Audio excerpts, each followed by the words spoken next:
Hello everyone, it's Miss Wills here. This is lesson 4 of the Tin Forest. Please follow along with your finger, and if you need to pause it, please do so. The Tin Forest by Helen Ward and Wayne Anderson.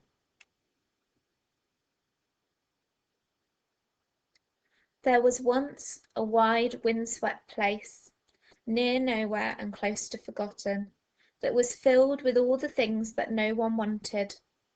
Right in the middle was a small house with small windows that looked out on other people's rubbish and bad weather. In the house lived an old man. Every day he tried to tidy away the rubbish, sifting and sorting, burning and burying. And every night the old man dreamed. He dreamed he lived in a jungle full of wild forest animals. There were colourful birds, tropical trees, exotic flowers, toucans, tree frogs, and tigers. But when he awoke, his world outside was still the same.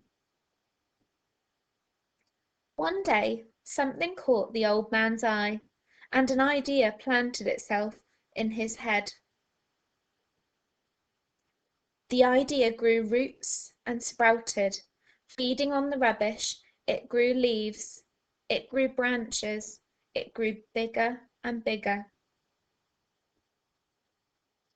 Under the old man's hand, a forest emerged. A forest made of rubbish. A forest made of tin. It was not the forest of his dreams, but it was a forest just the same.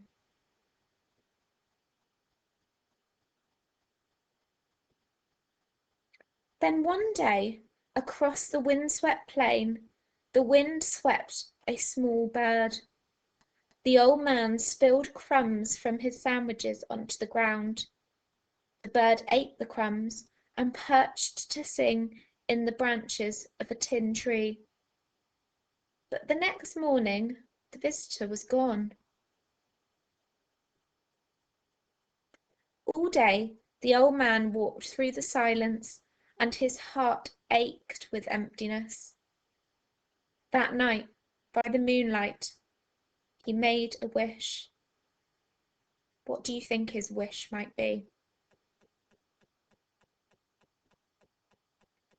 In the morning, the old man woke to the sound of birdsong. The visitor had returned, and with him his mate. The birds dropped seeds from their beaks. Soon green shoots broke through the earth. Time passed.